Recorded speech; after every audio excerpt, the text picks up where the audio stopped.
கர்த்தருடைய பரிசுத்தமுள்ள நாமம் மகிமைப்படுவதாக. இந்த ஆசீர்வதிக்கப்பட்ட அருமையான இந்த சாயங்கால வேளையில் ஒரு பாடலை பாடி கர்த்தருடைய நாமத்தை மகிமைப்படுத்துவோம். ஜீவ ஊற்று ஊழியத்தின் சார்பாக உங்கள் யாவரையும் நான் வாழ்த்துகிறேன், ஆசீர்வதிக்கிறேன்.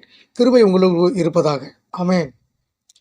வாசலண்டை நின்று ஆசையாய் தட்டும் நேசர் இயேசுவுக்குள் உள்ளம் திறவாயோ.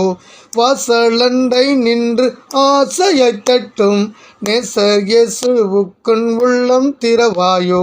பாவியை ஒருபோதும் தள்ளாத நேசர், பாவியை ஒருபோதும் தள்ளாத நேசர், பாவென்று உன்னை அழைக்கிறாரே.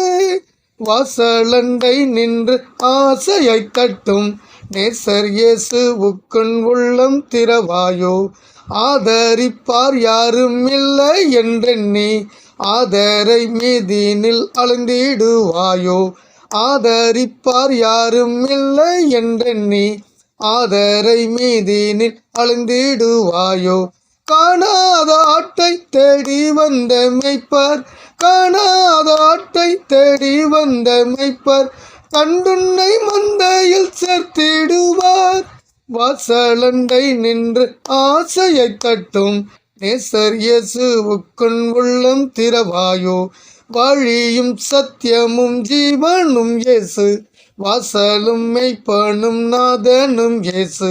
வழியும் சத்தியமும் ஜீவனும் இயேசு, வாசலும் மெய்ப்பனும் நாதனும் இயேசு. இயேசு வல்லால் வேறு ரட்சிப்பில்லையே, இயேசு வல்லால் வேறு ரட்சிப்பில்லை.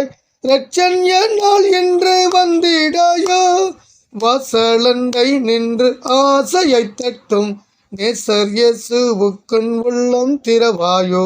பாவியை ஒருபோதும் தள்ளாத நேசர், பாவியை ஒருபோதும் தள்ளாத நேசர், வாவென்று உன்னை அழைக்கிறாரே.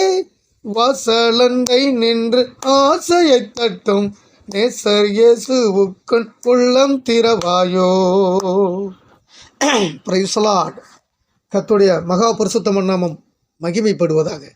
ஒரு வசனத்தை வாசித்து நாம் ஆசீர்வாதத்தை சொந்தித்துக் கொள்வோம். சங்கீதங்களின் புஸ்தகம் 2ஆம் அதிகாரம் 12ஆம் வசனத்தை வாசிக்கிறேன். குமாரன் கோபம் கொள்ளாமலும் நீங்கள் வழியிலே அழியாமல் இருக்கும்படிக்கு அவரை முத்தம் செய்யுங்கள். கொஞ்ச காலத்தில் அவரோட கோபம் பற்றி எறியும். அவரை அண்டிக் கொள்கிற யாவரும் பாக்கியவான்கள். ஆமென். அவரை அண்டிக் கொள்கிற யாவரும் பாக்கியவான்கள். இந்த செய்தியை கேட்டுக்கொண்டிருக்கிறதான அருமையான பிள்ளைகளே, நீங்கள் யாராக இருந்தாலும் இந்த நாட்களிலே இயேசு ஒருவரே மெய்யான தெய்வமாக இருக்கிறார். அவர் ஒருவரே இந்த உலகத்திலிருந்து பிறந்து மரித்து 3ஆம் நாள் உயிர்த்தெழுந்து இன்றைக்கும் உயிருள்ள தேவனாய் தம் மண்டை வருகிற எவனையும் பொறும்பாத தள்ளாத தேவன்.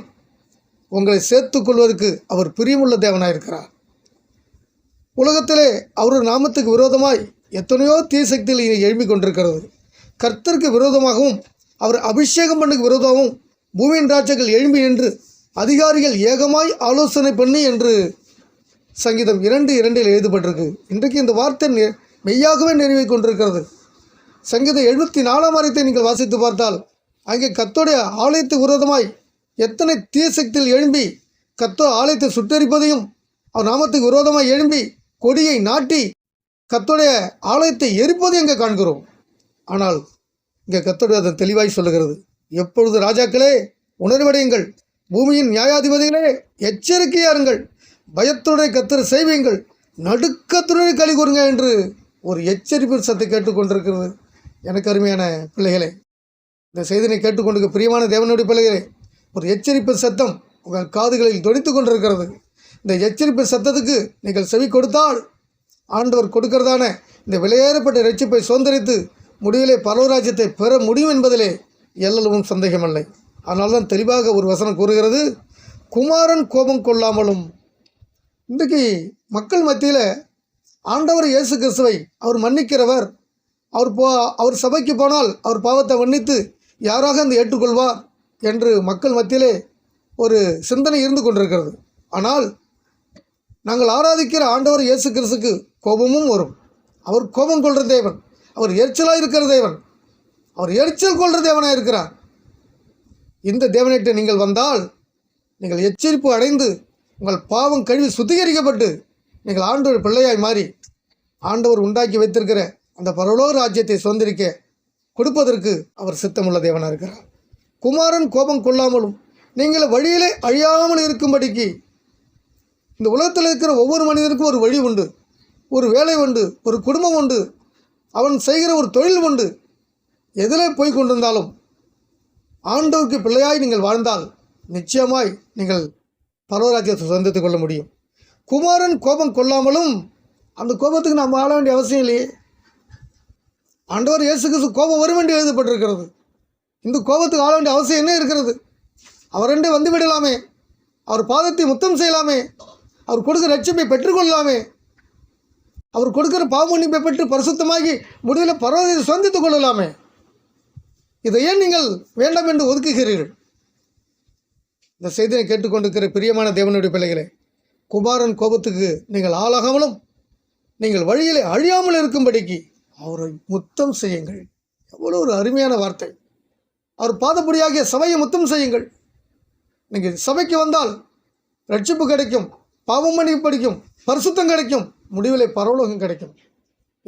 இதுக்காக தான் இந்த உலகத்தில் சபை என்று ஒன்று நடத்தப்பட்டு கொண்டிருக்கிறது. அருமையான தேவனுடைய பிள்ளைகளை, கொஞ்ச காலத்தில் அவரோட கோபம் பற்றி எரியும். ஆம், இந்த செய்தியை யாராக இருந்தாலும் அவரோட கோபம் பற்றி எறிய போகிறது.